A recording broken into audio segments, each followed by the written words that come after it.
दोस्तों, आज हम सीखने जा रहे हैं हाइपरज्योमेट्रिक फंक्शन। हमने ऑलरेडी पोहेमर सिंबल एक बार पढ़ लिया है। एक बार आप देख लीजिए हाइपरज्योमेट्रिक फंक्शन हम रिप्रेजेंट कैसे करते हैं। The Gauss hypergeometric function, it is a special function which is represented like this. 2f1 is 2f1 bracket में a comma b semicolon c semicolon z। इसका मतलब क्या है, ये जो हमारा ये लिखा है ना 2f1, इसका मतलब क्या है, न्यूमरेटर में 2 वेरिएबल आएंगे और डिनोमिनेटर में कितने वेरिएबल आएंगे, 1 वेरिएबल। इसको जब हम जनरल फॉर्म में लिखेंगे तो अभी क्या लिखेंगे मैं आपको बताऊंगी, बट इसका एक्सपेंडेड फॉर्म कैसा दिखता है, this is called power series.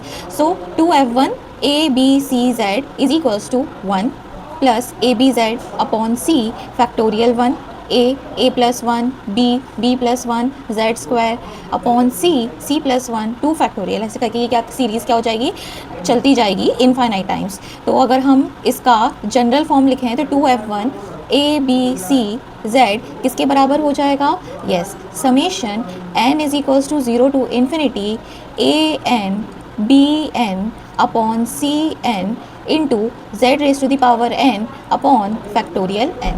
तो आप जब इसको जनरल फॉर्म को एक्सपैंड करोगे, ज़ीरो रखना, तो ये 1, जब n की वैल्यू 0 होगी तो a 1 आएगा। इसको सॉल्व करेंगे हम।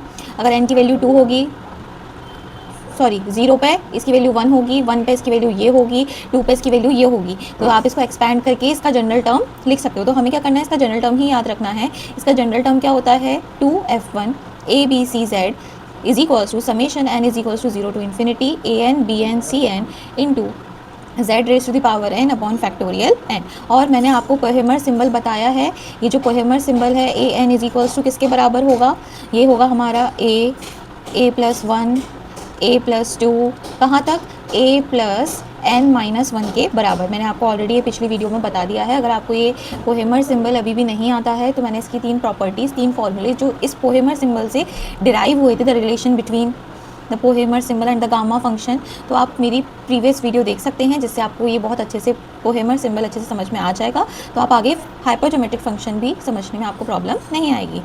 सो ये पोहेमर सिंबल है। और मैंने आपको साथ ही साथ बताया है जब n की वैल्यू 0 होती है तो a0 की वैल्यू कितनी होती है, 1।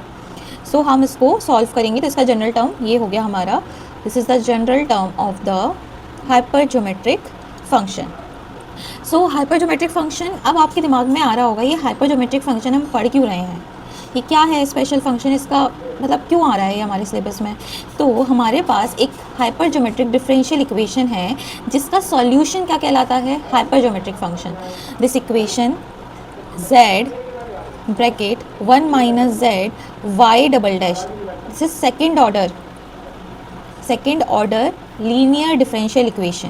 This is second order linear differential equation. जब भी हमारे पास इस टाइप की डिफरेंशियल इक्वेशन होती है तो इस इक्वेशन को हम क्या बोलते हैं, हाइपरज्योमेट्रिक differential equation, and the solution of the above differential equation is called hypergeometric function। और hypergeometric function का मैंने जनरल फॉर्म आपको अभी बताया है, वो कितना होता है, 2f1 a, b, c, z। here to represent in numerator we have 2 variables an and bn, and in denominator we have cn into multiply by z raised to the power n upon factorial n। so this function is called hypergeometric function। this is the solution of the above hypergeometric differential equation। ठीक है, तो अब 2 फॉर्मूले हैं जो हमें याद रखने हैं, ये एग्जाम में हमसे पूछे जाते हैं। इसका प्रूफ अगर आप बोलेंगे तो मैं इसका प्रूफ भी अपलोड कर दूंगी आप लोगों के लिए। The first is Euler integral formula. पहला फार्मूला क्या है, यूलर इंटीग्रल फार्मूला। ये आपको याद रखना है कि यूलर इंटीग्रल फार्मूले का फार्मूला क्या है।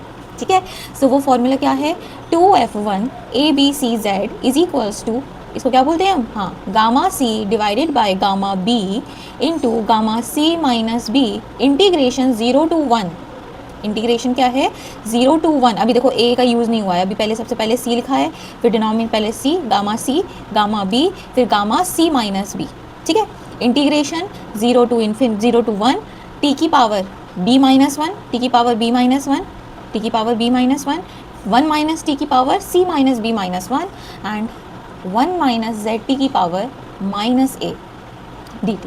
This formula is called Euler integral formula. So ये हमारे सिलेबस में भी है। अगर आपको इसका प्रूफ जानना है so you need to comment the proof of Euler integral formula. I will explain you the proof how this formula comes। okay, is there any doubt? No। Okay, the second one is Gauss formula. The second is Gauss formula. Gauss formula कैसे आया, इसका भी proof है, तो बस आपको ये याद रखना है, इस गॉस फॉर्मूले में z की जगह क्या रखना है 1। अगर आपको इसका भी प्रूफ चाहिए तो आपको फिर से क्या बोलना पड़ेगा, the proof of Gauss formula. Okay, इसका प्रूफ बहुत ईजी है, बहुत आसानी से आपको समझ में आ जाएगा।